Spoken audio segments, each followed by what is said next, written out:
안녕하세요, 예돈입니다.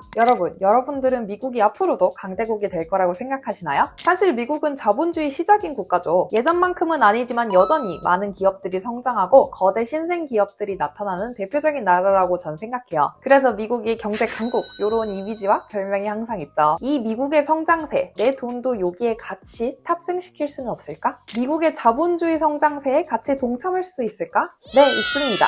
사실 그렇게 해서 우리나라에서도 미국 경제 성장률과 비례하는 ETF 상품들이 많은데요. 그리고 이 ETF도 우리나라 증권사에서 발행한 ETF로 살 수도 있고 미국에서 직접 투자할 수도 있습니다. 요즘 금리가 많이 떨어져서 예적금의 장점이 줄고 또 투자를 어느 정도는 저는 바구니 안에 넣어놓는 게 좋다고 생각해서 미국 ETF 주식을 가지고 왔습니다. 제가 어떤 상품을 구체적으로 추천하는 자리는 아니고요. 미국 ETF가 그래도 어느 정도 안정성도 있고 수익률도 보장해주기 때문에 많은 분들이 처음 투자할 때 시도하기에 전 나쁘지 않은 상품이라고 생각합니다. 그러면 오늘 왕초보 개념부터 잡는 미국 ETF 설명드리도록 하겠습니다. 가시죠!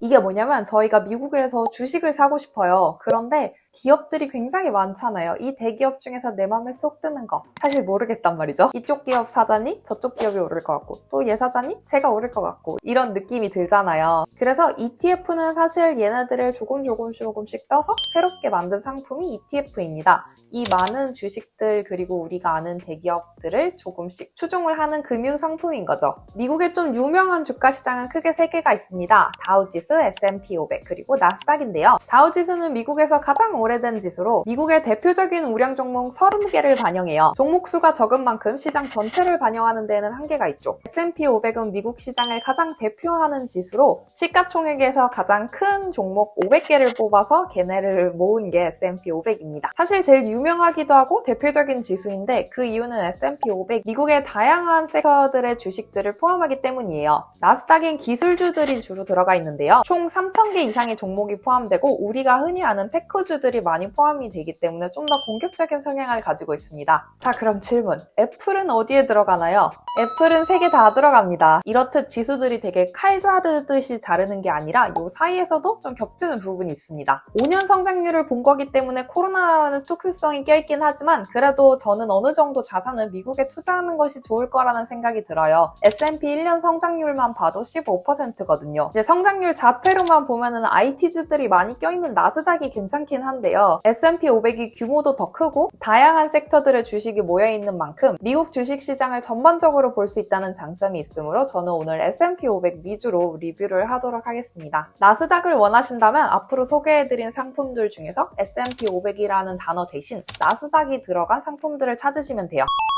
자, 그럼 우리가 미국 주식을 사기로 마음을 먹었다면 크게 2가지 방법이 있어요. 첫 번째는 한국 증권사에서 미국 주식을 수입해서 가지고 온 걸 우리가 사는 방법이 있고요. 두 번째는 미국 시장에서 바로 직구해서 사는 방법이 있어요. 먼저 한국 증권사에서 사는 방법부터 설명해 드릴게요. 한국 증권사에서 살 거면 상품명이 타이거 S&P 500, 코덱스 S&P 500, 에이스 미국 S&P 500 등이 있는 이름으로 살 수 있고 원화로 거래되기 때문에 환율 걱정 없이 살 수 있어서 편하긴 해요. 또한 한 주당 가격이 저렴하다는 것도 운영 보수가 최근에 많이 낮아진 것도 장점이에요. 보시면 시가총액이 낮을수록 운영 보수가 낮게 형성되어 있네요. 이거 운영 보수 궁금하신 분들은 실시간으로 ETF 체크라는 웹사이트에서도 확인하실 수 있습니다. 참고로 환율에 좀 영향을 덜 받고 싶으시면 끝에 H라고 적혀져 있는 환해지 상품들을 구매하시는 것도 방법입니다. 물론 수수료는 같이 따져봐야겠지만요. 국내 상장되어 있는 미국 ETF들의 단점은 아무래도 이게 시차도 좀 있고 가격을 바로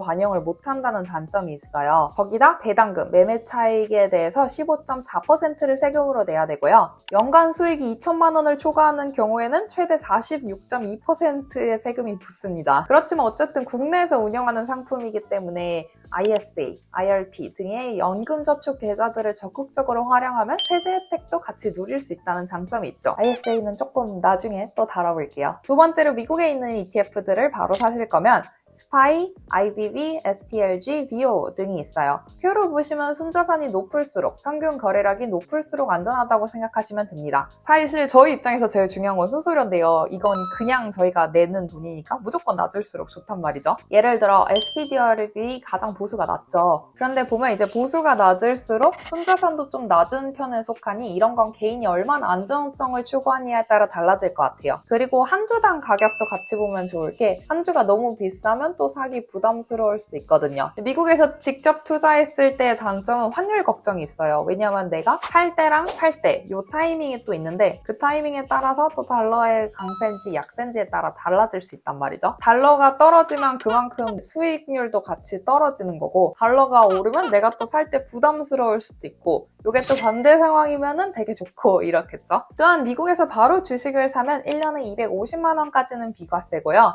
250만 원을 초과하는 수익에 대해서는 22%의 세금을 내야 합니다. 주위에서 보면 한국 증권사에서 만든 S&P 500 추종 상품보다는 바로 미국에서 사는 걸 더 선호하는 것 같더라고요. 이유는 크게 두 가지로 사료가 되는데요. 첫 번째, 내가 굴리는 시드가 그렇게 크지 않아서 어차피 연간 수익 금액이 250만 원을 넘지 않을 것 같으면 어차피 비과세니까 그냥 미국에서 바로 사는 거를 선호하는 것 같고요. 두 번째는 거꾸로 내가 굴리는 금액이 굉장히 많아서 연 수익률이 2천만 원 이상 날 것 같다 하면 한국에선 세금을 많이 떼니까 거꾸로 또 안 하는 것 같습니다. 그래서 사실 한국에 상장되어 있는 미국 지수 추종 상품을 사는 경우는 이 사이에 구간에 있을 때만 사는 것 같아요. 참고로 많은 금융사들이 그리고 앞으로도 서로 수수료를 낮추는 치킨 게임 중입니다. 그래서 소비자인 입장에선 저희한테는 좋은 일입니다.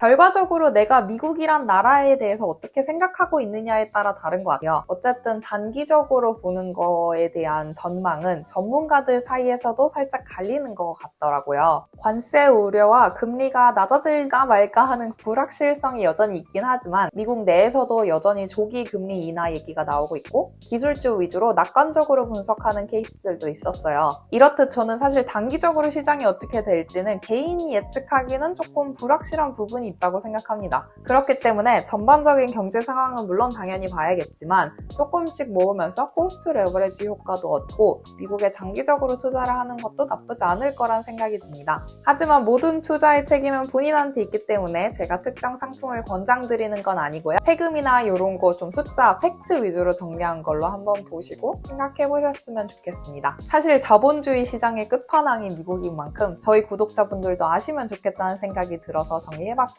오늘도 동영상 시청해주셔서 감사합니다. 안녕!